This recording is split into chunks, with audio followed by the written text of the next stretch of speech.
pero además, en dos administraciones. Desde el postdoctorado hasta el maternal. Es decir, a mí no me cae la coba desde la perspectiva de padres sobre lo que estaba ocurriendo en el sistema educativo. Aquí se ha hablado de inasistentes, y hay dos inasistentes que surgieron: los docentes que a veces no van a la escuela, y surgió otro inasistente, los niños que a veces no van a la escuela. Yo también les voy a hablar de un tercer inasistente, el Ministerio de Educación, que a veces no está presente.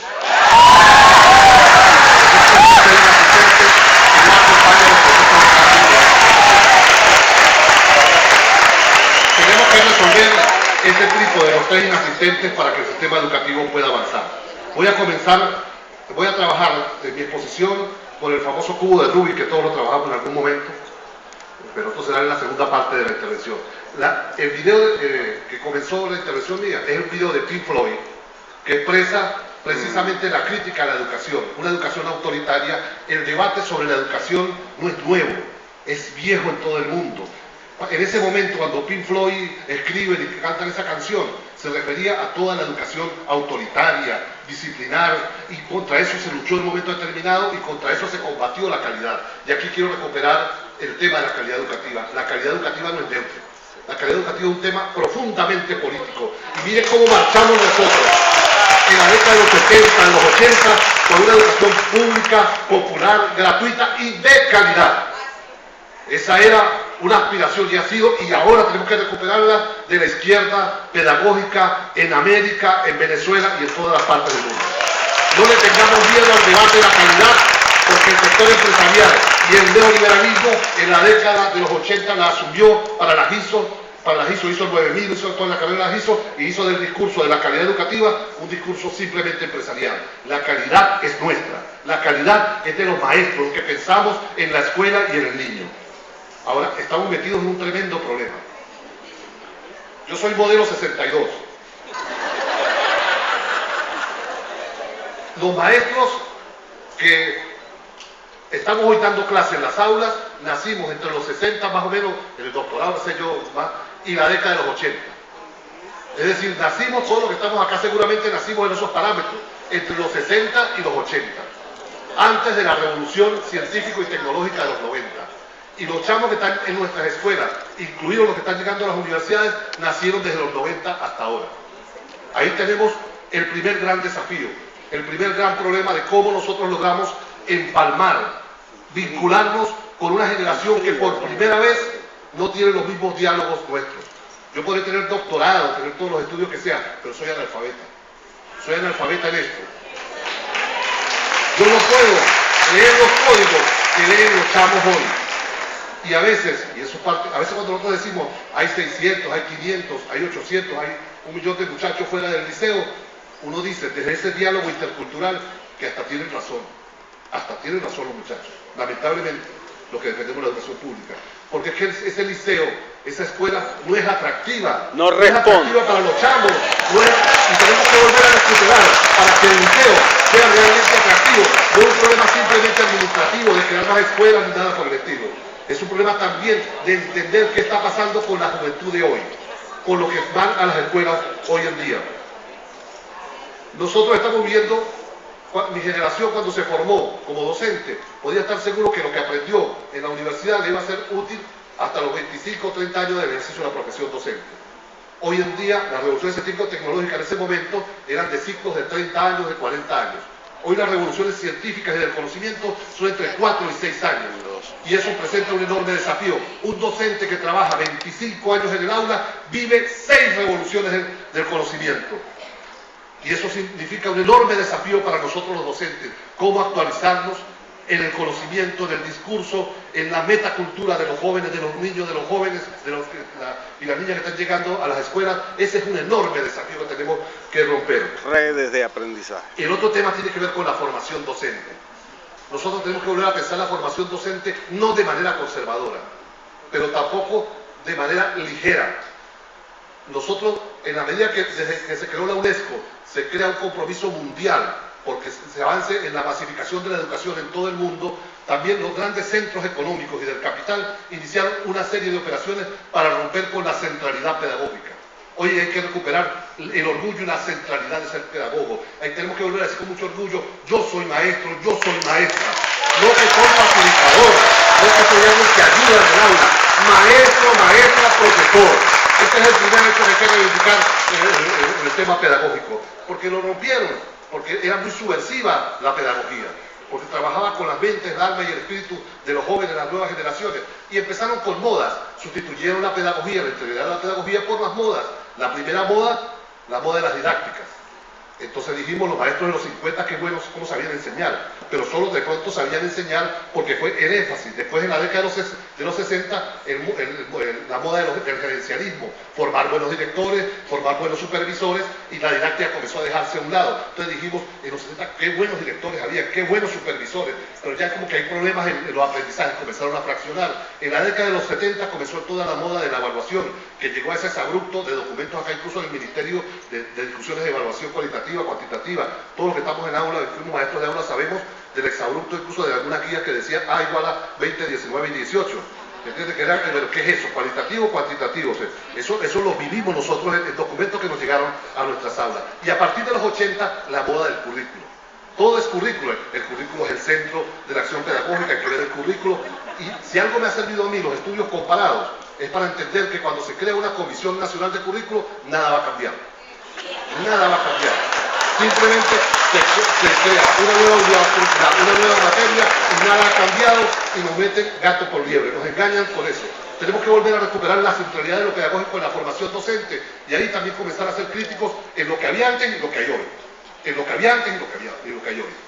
Nosotros tenemos que volver a que nuestros maestros sepan cómo se agarra un lápiz, que cómo se enseña a un niño a leer y escribir, cómo se enseña el pensamiento lógico matemático, y eso es donde se aprende en nuestras universidades, que forman docentes que también sufrieron todo el impacto de la ruptura de la centralidad pedagógica, y que muchas veces se han convertido en centros que solo dan información sobre la educación, más que formar realmente en la profundidad de cómo se trabaja con el niño en la escuela. Yo recuerdo que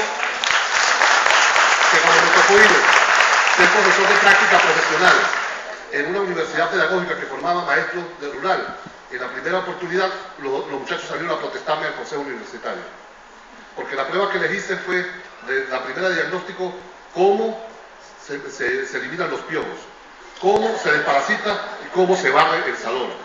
Y luego el profesor se volvió loco. El profesor, mire, fueron a protestar, el profesor no está haciendo nada de práctica profesional, y iban a ser maestros rurales.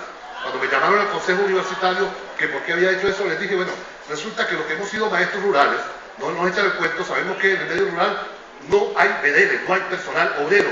Nosotros los maestros rurales somos los que barremos, los que limpiamos, y un maestro rural que no sepa eliminar piojos, que no sepa barrer, no puede ser maestro rural, porque es lo primero que llegamos a hacer, a limpiar los pupitres y a barrer. Pero además el gran problema que hay en el medio rural siguen siendo los piojos, ¿entiendes? Y entonces algunos contestaron, ¿cómo matamos los piojos? Bueno, le digo al muchacho que se eche champú a avispa. Entonces yo decía, bueno, es que no es el problema, lo que hemos trabajado en el rural no sabemos que eso no es muy radical, o sea, tengo que decir, vengan con su hermanito, vengan con su mamá y hasta con su papá, y en la escuela le echamos el champú a avispa, porque es la única manera de acabar con los piojos, ¿no? Pero estas cosas pareciera que abordan de la formación docente. La formación docente es algo más elitesco, información general, corrientes pedagógicas, no sé qué, los debates de la UNESCO, y la cotidianidad de lo que ocurre en el aula no tiene espacio real a veces en nuestro proceso de formación docente. Eso tenemos que revisarlo si queremos tener una educación de calidad en los propios procesos de formación docente. Ahora bien, les dije que la calidad educativa no es neutra. La calidad educativa, el capitalismo, los organismos internacionales tienen un mecanismo de concebir la calidad educativa para llevar el sistema educativo precisamente a la lógica de la producción industrial, a la lógica de la producción del capital.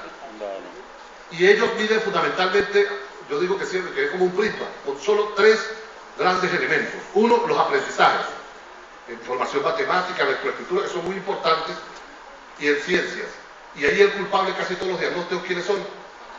Los maestros. Los maestros no tienen derecho a pedir aumento de sueldo, los maestros no tienen derecho a pedir mejores condiciones de trabajo, los maestros no tienen ningún derecho a nada porque son los culpables de que los muchachos no aprendan. Eso dicen la mayoría de los informes internacionales. El segundo, el tema del currículo. ¿Pero por qué el currículo? Porque a la docencia se le ha sustituido primero por ese concepto de facilitadores. No hay docentes, sino que hay que ser facilitadores.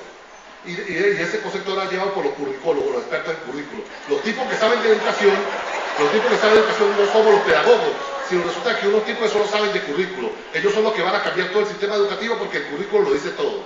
Y esos, extrañamente, son siempre formados por los organismos internacionales y muy vinculados a las agencias que publican libros que nos ofrecen en las escuelas. Entonces, esa es una solución precisamente de calidad muy asociada a los organismos internacionales. Y el último tema, el tema de la innovación tecnológica.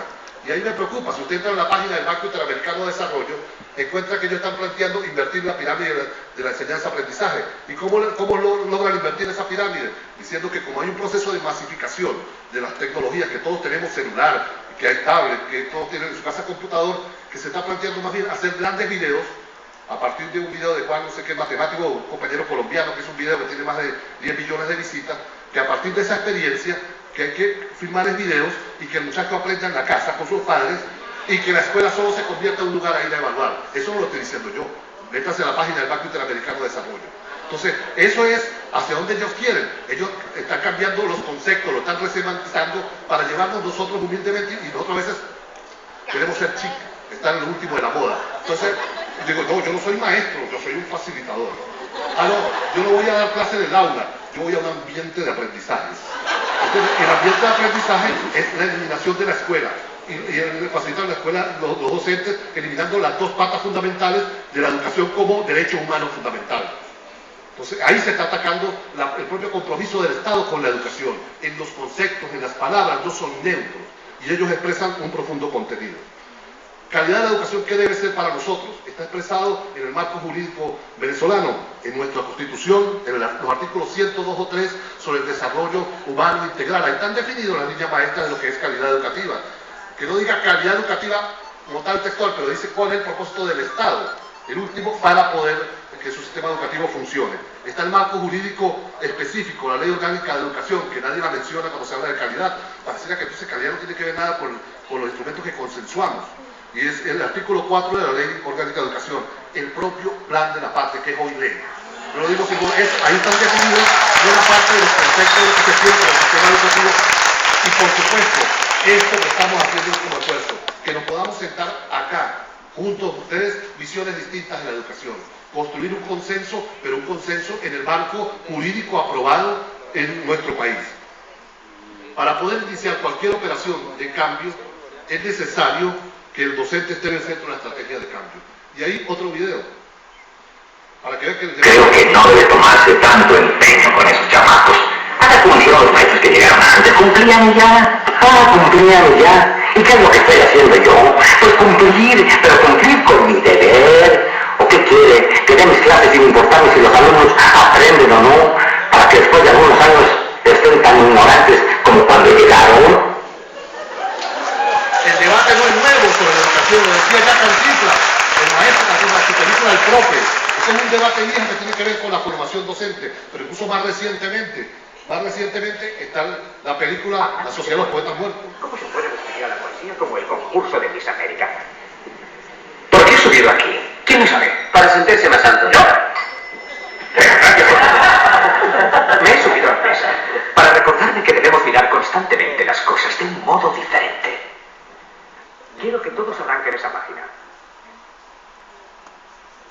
Adelante. Arranquen la página entera. ¿Ya me han oído? Arránquenla. Arránquenla. Vamos, arránquenla. Gracias, señor Franco. El debate sobre el tema educativo es una presión vieja. Tomémosla con el cariño de los docentes. Siempre los docentes, como Cantinflas, como la Sociedad de los Poetas Muertos, hemos tenido una propuesta para cambiar la educación positivamente. Visibilicemos eso, porque es importante. Sin los docentes no hay ninguna estrategia de cambio educativo seria. Y ahí tenemos que darle una tarea a nuestro ministro de Educación, a Héctor y a Jason. Ellos tienen que hacer lobby para conseguir mayor presupuesto para la educación. No solo nosotros, el Producto Interno Bruto, sino en la educación, saber cómo se gasta ese Producto Interno Bruto. ¿Cómo se gasta? Porque ahora uno de los temas no es solo el 7%, sino cómo se invierte y cómo se gasta eso. Y ahí hay un gran componente. Los docentes no podemos seguir mundialmente hablando con la disparidad de sueldos entre $40 y $5.000, y entonces nos hablan de resultados iguales. Nos hablan de una prueba PISA que mide Finlandia con $5.000 de sueldo y África con $40 de sueldo para un maestro. Tenemos que romper con esa profunda disparidad y aquí tenemos que evaluar cuánto está ganando un docente. Es lo que marca.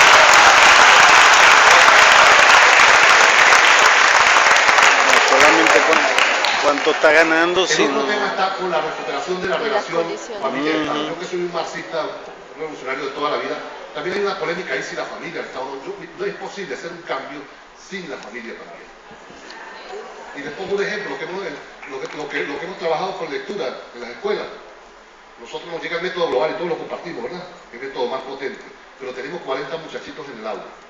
Y ahí va un mito de nosotros, y disculpe si alguien se ofende acá, pero uno de nuestros mitos como docentes es que enseñamos a leer. Y nosotros acompañamos el proceso de enseñanza a leer. En buena parte nos ayudan mucho los padres, la escuelita paga, la maestra paga. Son el secreto como que nadie quiere decir en la familia docente. Ajá, pero nos dan talleres a nosotros los docentes de cómo ir a disfrutar el método global. Pero ¿cuántos talleres le damos a nuestros padres? Entonces nuestros padres no tienen las herramientas y terminan comprando el silabario y trabajando el método silábico, y nosotros con nuestras guías muy potentes terminamos guardándolas para resolver el tema de los 40 alumnos que tenemos y que nos cuesta. Tenemos que ver cómo desarrollamos estrategias para incorporar a los padres a nuestros procesos de formación, sin ningún tipo de complejo. Estado y familia como corresponsables en todo el tema de la calidad educativa.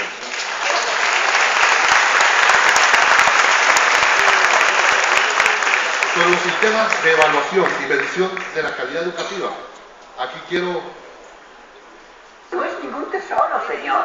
Creo que son regalos de cumpleaños. Bueno, ahí parecemos nosotros, el capitán Garfio y Smith. El capitán Garfio quiere hacer todas las maldades y Smith le dice no la haga, ¿no? O sea, que el Estado quiere o necesita medir la calidad, y aquí hay 3 posiciones, bien bueno que ustedes las tengan. Y nosotros a veces parecemos el señor Smith, no lo haga. Nosotros constantemente evaluamos nuestras aulas, ¿por qué no vamos a tener temor a evaluar? Ahora, lo que sí yo lo digo categóricamente, si toda esta consulta educativa, Soraya, si todo este esfuerzo gigantesco, hermoso que ha hecho el Ministerio y el Magisterio, termina en que vamos a ir a PISA, yo creo que vamos para otro modelo. Yo creo que no puede ser que vayamos a PISA. Mira, ojo, también algunos de ustedes no estén de acuerdo, pero yo sí creo que tenemos que montar un sistema de evaluación que se corresponda a nuestra realidad, a nuestras necesidades, y que podamos realmente monitorear el desarrollo educativo. Y no tenemos por qué tener el temor, porque nosotros eso es lo que hacemos todos los días, ya sea evaluación cualitativa, evaluación de procesos, todo lo hacemos los docentes a diario. Bueno, construyamos un método para hacerlo de manera adecuada, y ahí yo les voy a trabajar a ustedes una propuesta del cubo de Rubik.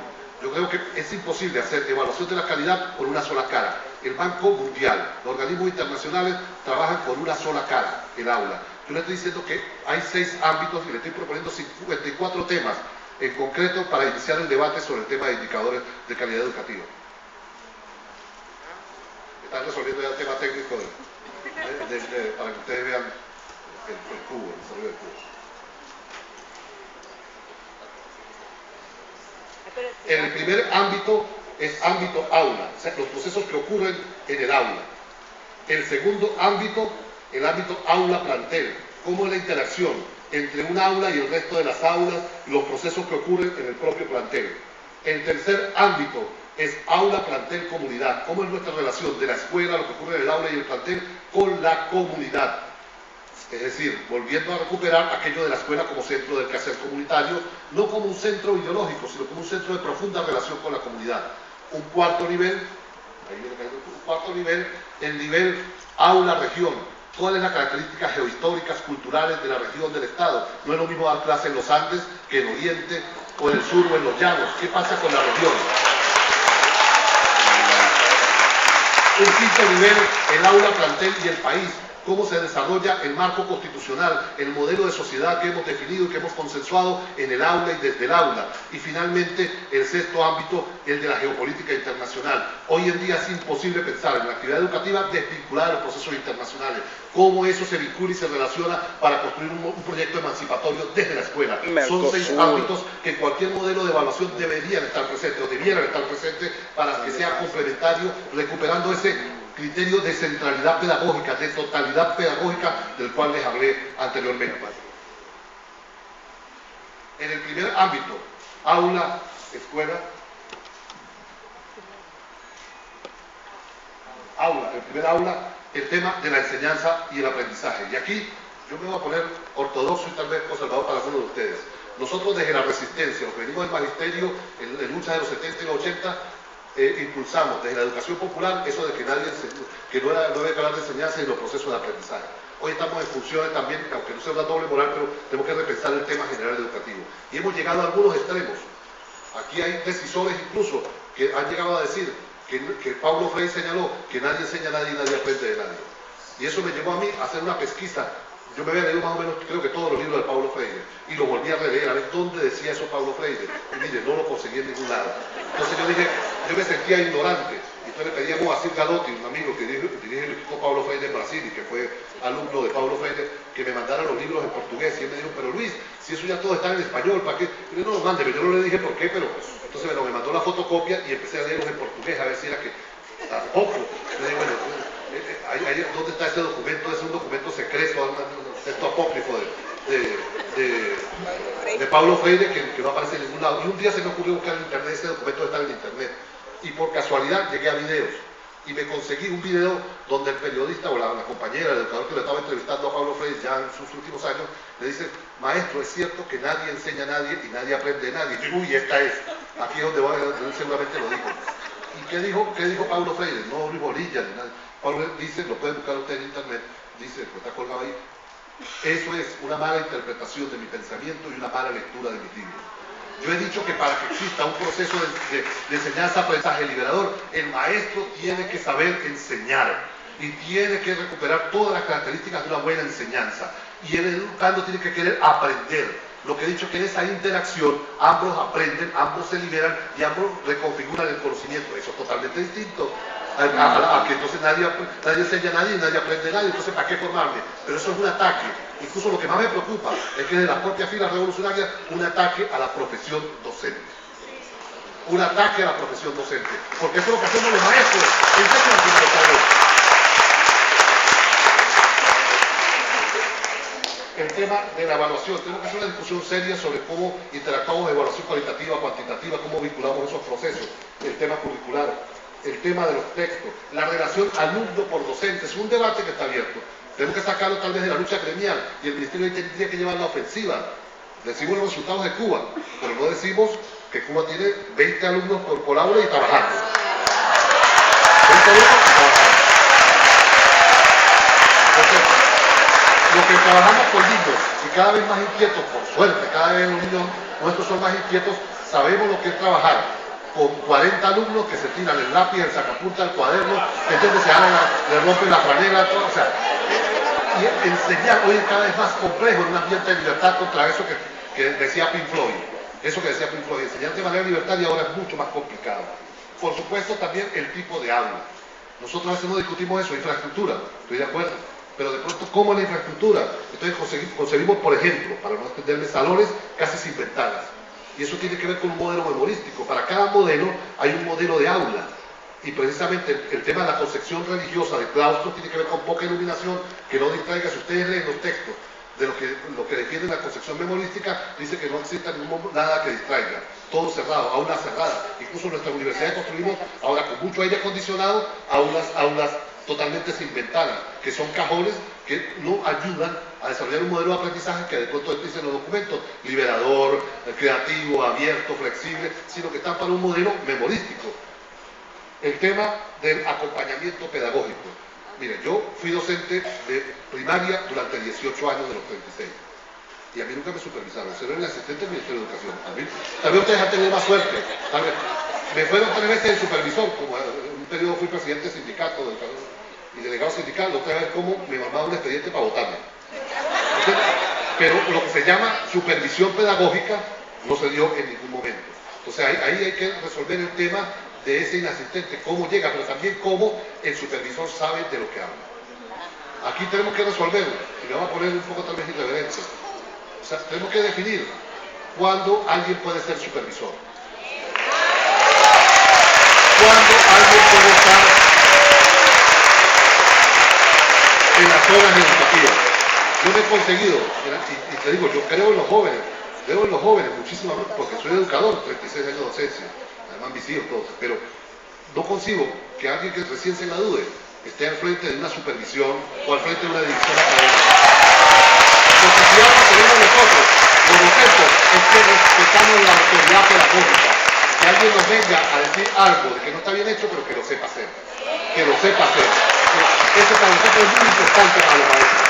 Tenemos que comenzar a decir al ministerio, en esta consulta debe emerger también que debe haber una resolución para que nadie sienta que lo ataque, que si Luis Bonilla está en jefe de división académica y tiene 3 años de haberse graduado, no sienta que es contra Luis Bonilla, sino que es algo del sistema, del Estado. Y las supervisiones tienen que tener por lo menos 10 años de servicio. En la dirección de un plantel, 12 años de servicio, 8 años. Establecemos una parte que nos va a dirigir a hacer acompañamiento pedagógico, sepa de qué está hablando no solo de los libros, sino de la propia experiencia práctica. El otro nivel, yo les dejo el modelo para que después de un texto que les puede servir de apoyo. El otro nivel, aula plantel. ¿Cómo es el modelo de dirección que hay en el plantel? Un modelo nada más centrado en el director, es colegiado, es con los docentes, participan los estudiantes, no participan. El tema del receso. Ese es un punto, una caja negra de todo nuestro sistema escolar. Qué poca reflexión hay. Nadie dice que hay que medir, que pasan los muchachos 15 minutos, media hora en el receso, como un área que no es tocada, no es reflexionada. De pronto hay docentes que acompañan, hay docentes que no acompañan, ¿entiendes? Pero eso no es abordado y debe abordarse, pues es parte fundamental del propio proceso escolar. Ahí se ve cómo es el proceso de socialización, cómo se está expresando ese capital cultural del que le hablaba Juan y del que señaló Bourdieu en algún momento, cuál es la forma de relacionarse y acercarse a los demás. El receso es un buen espacio para medir eso. El tema del comedor, mira, no es que yo me ponga ateo, pero he ido a muchas escuelas que en el comedor hay una serie de avisos que dice, le damos gracias a Dios por la comida, gracias a Dios por este pan. Yo respeto eso. Está bien, la religión es muy importante y ojalá eso esté en la iglesia, pero nuestra labor fundamental es construir ciudadanía. Entonces el muchacho siente que, como que gracias que le dimos un pancito, y no está desde la primaria luchando, un momento, ¿cuál es el presupuesto que hay para la escuela, para el comedor? Entonces estamos construyendo ciudadanía activa, y que diga, mira, a mí me dijeron, y está publicado en la cartelera, que todos los días hay carne, ¿y por qué hoy nos dieron un enlatado? Entonces, ese es el comedor de verdad, de construir ciudadanía, no es un sitio para ir a comer nada más, sino ahí también se expresa la propia construcción de ciudadanía, y como tal debe ser estudiado para ver si está cumpliendo con el trabajo que le asigna el sistema educativo. Otro tema de los laboratorios y talleres, cómo están concebidos, las propias actividades complementarias, la llegada y salida. No es lo mismo un niño que llega de la mano de su padre o representante de la escuela, del que llega en un transporte o el que llega solo. Y los que estamos en la escuela sabemos que hay las 3 modalidades y que eso nos está dando un conjunto de informaciones sobre cuál es el acompañamiento que se le hace al muchacho. Y eso tiene que ser tomado en cuenta y trabajado. Nosotros a veces pareciera que eso no lo tomamos en cuenta y no hay ningún instrumento para medirlo en esas cosas medio cualitativas y cuantitativas. El tema de género, cuál es la cantidad de docentes que hay, hombres y mujeres hoy en día, cómo es esa tendencia, es un tema que hay que estudiar. ¿Entiendes cuáles son los que dan mejor rendimiento? Hay estudios ahora recientes que dicen que las mujeres rinden, yo no sé si son válidos o no, que las mujeres rinden más en el sistema educativo. Pero eso habría que ver por qué rinden más entonces. Hacer estudios en profundidad para decir por qué una niña rinde más que un niño. Porque a la final nosotros no queremos hacer discriminación negativa, sino precisamente lograr que niños y niñas aprendan por igual. El tema de la construcción de democracia y ciudadanía lo tomo también ahora más adelante. Entonces vamos al otro nivel. El nivel aula, plantel, comunidad. El tema del gobierno escolar, el tema del banco de problemas. Nosotros decimos que la escuela debe ayudar a resolver problemas, pero ni las universidades en este país, ninguna, ni la que ha creado el proceso bolivariano, ni nuestras escuelas tienen un banco de problemas. Entonces, ¿sobre qué problema se va a trabajar? Si no tiene el banco de problemas, entonces el muchacho tiene que inventar el problema, el estudiante inventa el problema, usted vaya y consiga un problema en la calle y ve cómo lo resuelve. Prácticamente eso es lo que le decimos. ¿Entiendes?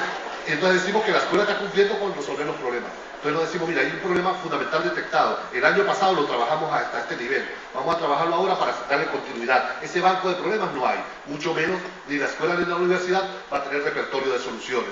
Entonces es palabras huecas, vacías. Un discurso de pronto que puede ser muy radical, pero que no va acompañado de acciones concretas. Tenemos que construir desde nuestra escuela básica hasta la universidad de doctorado, banco de problemas y repertorio de soluciones para poder hacer eso que es la relación escuela-comunidad.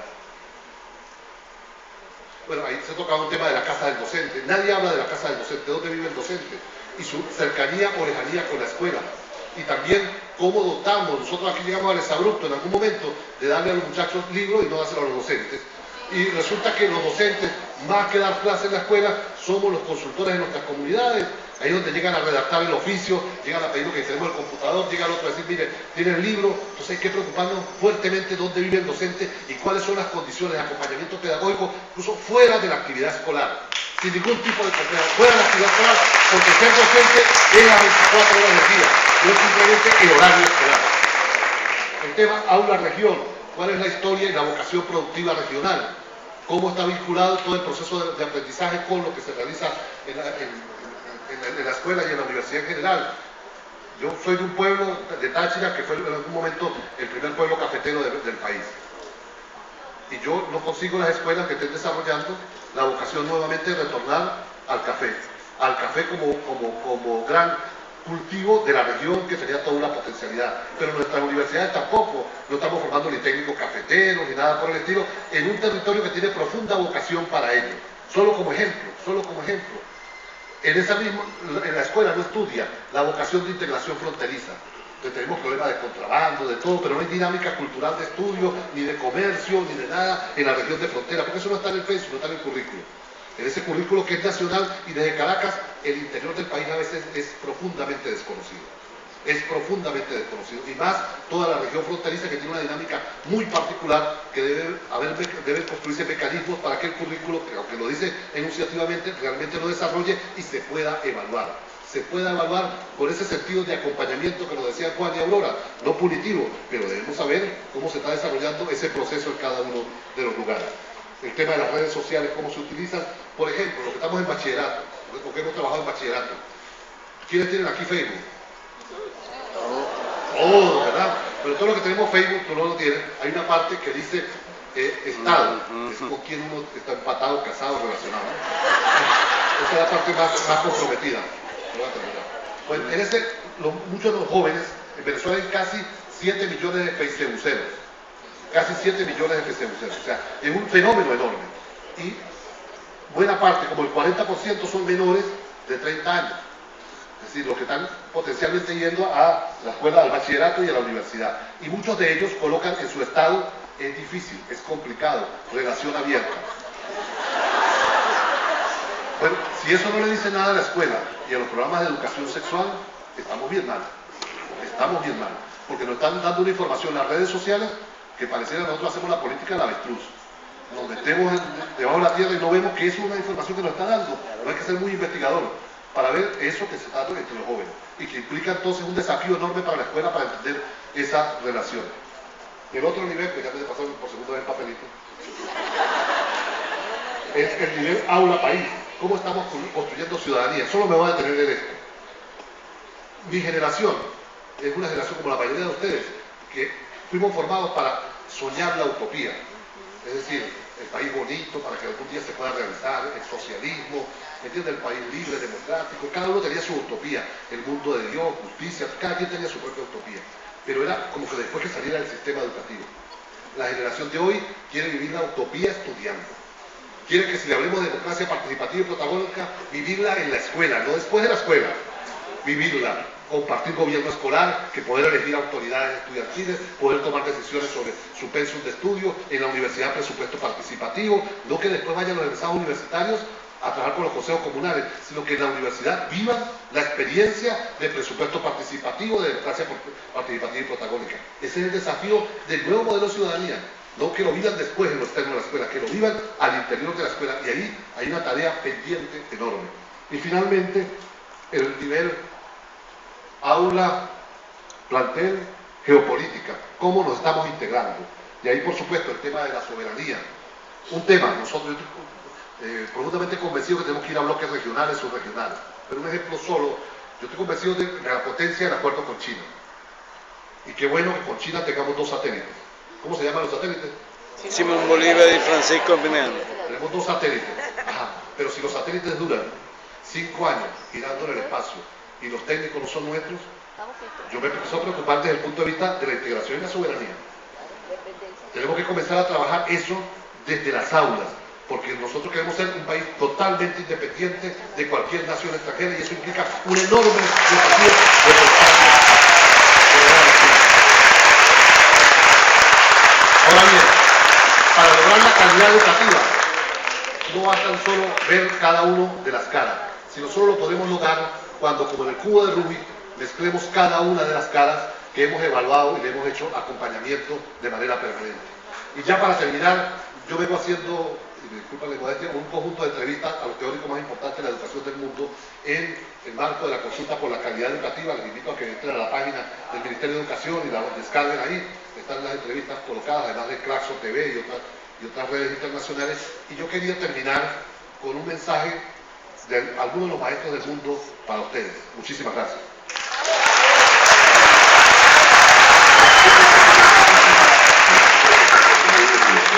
El futuro de una América Latina unida, el futuro de una América Latina libertaria, mucha fuerza, mucho cariño, mucha solidaridad y estamos con ustedes mucho más de lo que la prensa mundial suele mostrar. No puede tener una reforma educativa sin la participación desde el comienzo de los educadores. Piensen ustedes en los colectivos que tienen más poder y piensen cómo podrían ayudar a esos colectivos que tienen más problemas. No piensen en los que tienen más éxito, porque esos no los precisan como profesor. Hacer estudiantes democráticos, hacer estudiantes críticos y sobre todo hacer estudiantes optimistas de que el mundo se puede cambiar, de que las cosas tienen solución. Un deseo que puedan hacer ese ejercicio de manera muy profunda, muy verdadera y que eso también pueda inspirar un diálogo más allá de Venezuela, o sea, con nuestra región, con también redes de maestros y maestras y organizaciones sociales.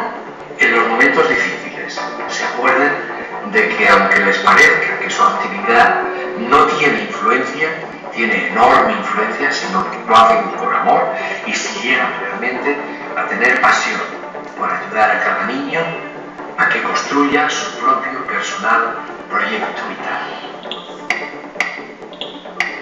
No es ser solo los empleados, la mano de obra o los recursos naturales, sino empezar a retomar toda esta visión, toda esta cosmogonía antigua, prehispánica, esto que nos arrebataron, que nos quitaron, que no hemos podido recuperar. Son personas que contribuyen a la formación de los alumnos y las alumnas como sujetos de transformación, como imaginadores de un mundo nuevo, pero precisamente por eso mismo ustedes, como yo, somos educadores porque no hemos perdido nunca el deber, la necesidad y la pasión por aprender.